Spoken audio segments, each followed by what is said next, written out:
le moment où mon mari m'a dit qu'il avait besoin d'espace, quelque chose dans ma vie a basculé en silence. Il s'attendait à une dispute, peut-être à des larmes, peut-être à un long débat émotionnel. Au lieu de ça, ce qu'il a obtenu de moi, c'est une décision. Je m'appelle Élodie Marceau. J'ai 29 ans et ma vie repose sur la structure. Je travaille à temps plein comme technicienne en infrastructures urbaines, tout en terminant la dernière étape de mon diplôme, grâce à des cours du soir. La plupart de mes journées suivent le même schéma.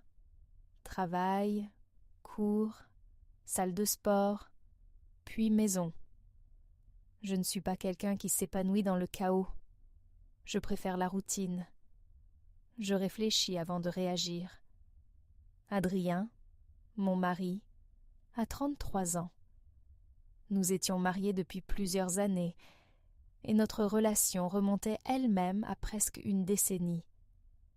À l'époque, nous louions un petit duplex à Lyon, pas très loin du centre-ville. Nos deux noms figuraient sur le bail et nous partagions le loyer à parts égales, même si je prenais généralement en charge la plupart des dépenses supplémentaires, services, assurances et petites factures récurrentes, parce que mes revenus étaient plus élevés. Adrien travaillait dans les partenariats de marque pour une entreprise régionale de mode de vie. Son agenda était rempli d'événements de réseautage, de dîners tardifs et de réunions sociales. Mes journées, elles, étaient très différentes. Quelques mois avant que tout ne se dégrade, je pensais que la plus grande tension dans notre mariage venait simplement du fait que nous avancions dans la vie à des vitesses différentes. Adrien voulait des voyages spontanés, des restaurants et des expériences nouvelles en permanence. Moi, j'étais concentrée sur la fin de mes études, l'augmentation de mon salaire et la construction d'une stabilité avant d'élargir notre style de vie. Pour moi, cette différence semblait temporaire, pas fondamentale. Le véritable tournant s'est produit un soir de semaine particulièrement calme. Je venais de rentrer d'un cours tardif, bien après le coucher du soleil, et je suis entrée dans la cuisine. Adrien était assis au comptoir avec un verre de vin, encore habillé de ses vêtements de travail. Il avait l'air de quelqu'un qui attendait une conversation déjà répétée dans sa tête. Avant même de poser mon sac, j'ai remarqué à quel point il semblait sur la défensive. Puis il m'a dit qu'il avait rencontré quelqu'un d'autre. Selon lui, rien de physique ne s'était produit, mais il existait une connexion émotionnelle. Il disait qu'elle le faisait se sentir remarqué. Il disait que sa présence lui redonnait de l'énergie. Puis, il a expliqué qu'il avait besoin de prendre ses distances avec notre mariage pour comprendre ce qu'il voulait vraiment. Notre vie, disait-il, avait commencé à lui sembler trop prévisible, trop étroite. La manière dont il l'a dit contenait une pointe d'irritation, comme si ma stabilité était devenue, d'une certaine façon, un inconvénient. Je suis restée calme, et je lui ai demandé depuis combien de temps ce lien se formait. Il a levé les yeux au ciel et a balayé la question, disant que ça n'avait pas d'importance puisque, techniquement, rien ne s'était passé. Puis il a ajouté que j'avais été distante de toute façon, toujours plongée dans mes devoirs ou mes tableaux de budget. Je lui ai donc répondu que j'espérais que l'autre femme lui apporterait ce qu'il pensait lui manquer. Il m'a regardé, visiblement surpris. Ce n'était pas la réaction à laquelle il s'attendait. À cet instant, quelque chose en moi ne s'est pas brisé. Ça ne s'est pas effondré. C'est simplement devenu silencieux. pas dramatique, pas émotionnel, juste clair. Et si je suis honnête, les signes étaient apparus plus tôt. Pendant des semaines, Adrien avait été plus discret avec son téléphone et de plus en plus critique envers mon emploi du temps. De petites remarques revenaient régulièrement. Tu ne veux jamais rien faire de spontané. Tu es toujours fatiguée. Avant, tu étais plus amusante. Je n'ai jamais ignoré ces remarques. Je lui ai expliqué exactement où j'en étais dans mon calendrier. Il me restait peu de temps avant la fin de mes études. Une fois diplômée, mon salaire augmenterait considérablement. Cette charge de travail était temporaire.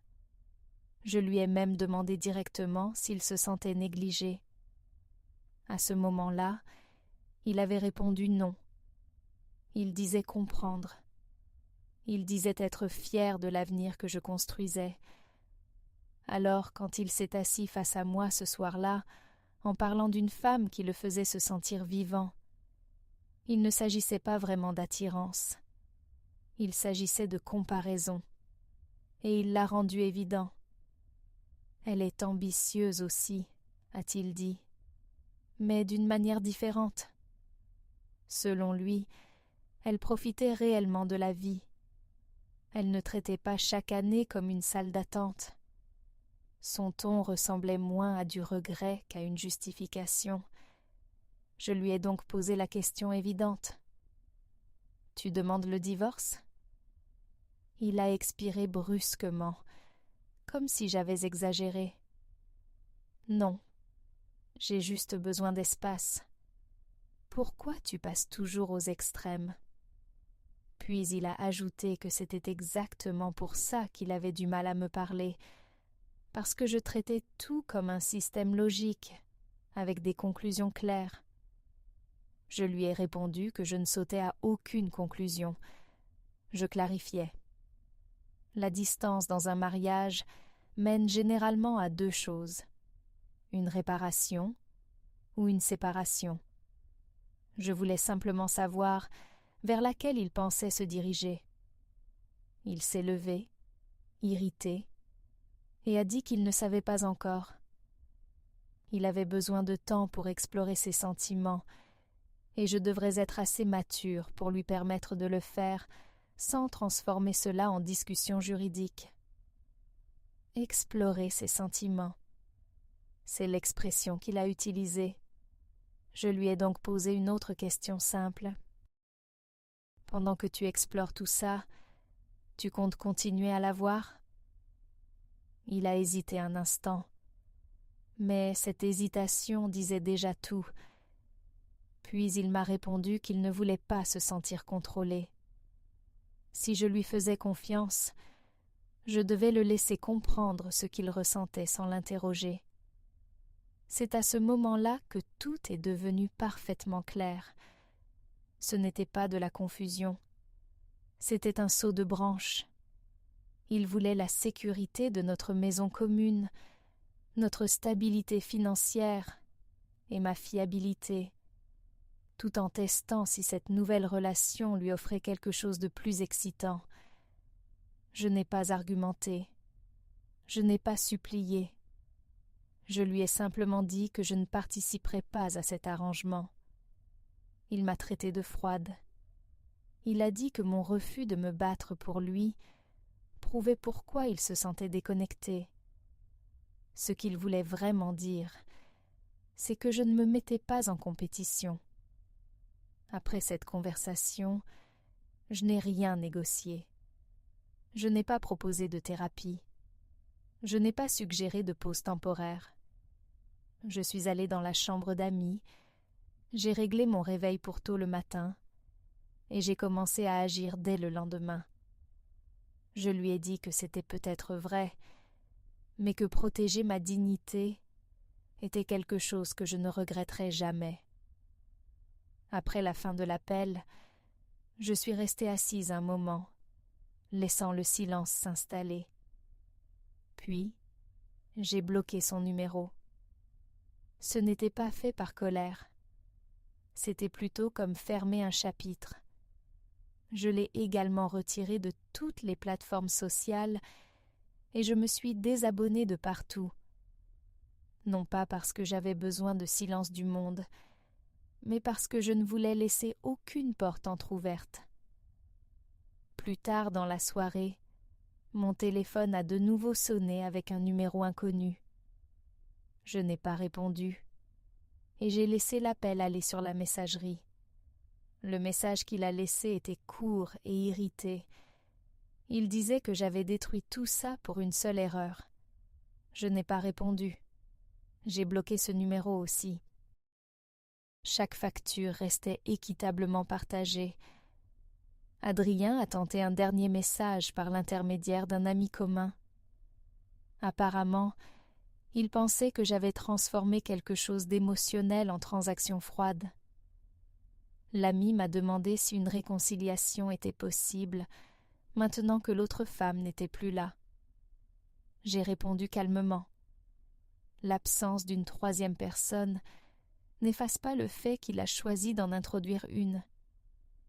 Il y a une différence entre regret et réécriture. Le regret accepte la responsabilité. La réécriture transforme l'histoire comme si tout aurait été différent si j'avais agi autrement. Il a aussi dit à certaines personnes qu'il n'avait jamais imaginé que j'irais aussi loin. Il pensait que je finirais par me calmer et revenir une fois la tension passée. Ce commentaire révélait quelque chose d'important. Il croyait que mon départ était émotionnel, temporaire, comme un orage qui passe. Il n'avait pas compris que c'était structurel. Quand le bail du duplex est arrivé à son terme, j'avais déjà trouvé un nouvel appartement à Marseille. Simple, propre, proche du travail. J'ai envoyé mon dernier virement de loyer, transmis la confirmation à l'agence et fermé ce chapitre proprement. Il n'y a pas eu de rencontre finale pour échanger nos affaires. Tout ce qui comptait pour moi avait été déplacé des mois auparavant. Tout ce qui restait pouvait être remplacé. Le divorce est devenu officiel plusieurs mois après qu'il ait dit avoir besoin d'espace. Je n'ai même pas assisté à l'audience. Mon avocat s'en est chargé. Quand courriel de confirmation est arrivé, je l'ai lu une fois et archivé. Pas de cérémonie, pas de rituel, juste la fin légale de quelque chose qui s'était en réalité terminé, le moment où il avait demandé de la liberté dans notre mariage. Le poste de stagiaire est devenu permanent plutôt que prévu, et mon salaire a augmenté de façon notable. J'ai signé un nouveau bail pour l'année suivante. Un peu mieux, toujours simple. Toujours intentionnel. Et voici la partie la plus importante. Je ne l'ai jamais recontacté. Je n'ai pas vérifié s'il regrettait. Je n'ai pas regardé si l'autre femme était restée ou partie. Je ne cherchais pas à prouver quoi que ce soit. Mon silence n'était pas une stratégie. C'était simplement une limite maintenue avec constance. Les gens pensent souvent que la clôture nécessite une conversation. Parfois, la clôture est simplement une porte qui se ferme et ne s'ouvre plus jamais. Plusieurs mois après mon déménagement, j'ai croisé quelqu'un de notre ancien cercle lors d'une conférence professionnelle à Bordeaux. Une autre ville, un autre contexte, mais un visage familier. Il semblait surpris de me voir et m'a demandé comment allait la vie. Je lui ai répondu honnêtement. Bien, occupé, posé. Après une courte pause, il a mentionné Adrien. Apparemment, il avait quitté l'ancien duplex peu après la fin du bail et pris un appartement plus petit, plus proche du centre. La femme qu'il voyait avait disparu assez vite. Selon lui, elle était forte pour attirer l'attention, mais peu fiable quand la constance devenait nécessaire. Rien de tout cela ne m'a surprise.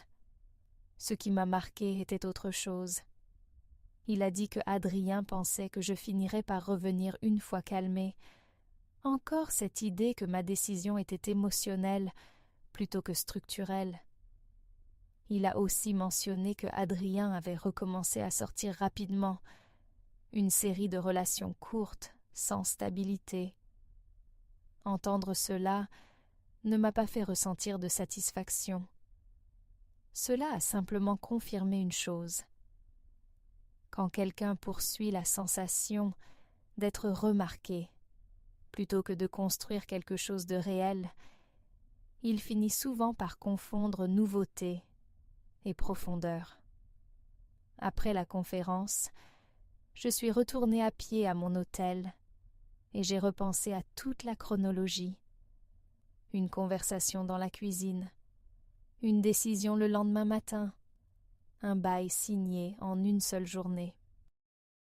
Il n'y a eu aucune vengeance, aucune dispute publique, aucune annonce dramatique en ligne. Juste du mouvement.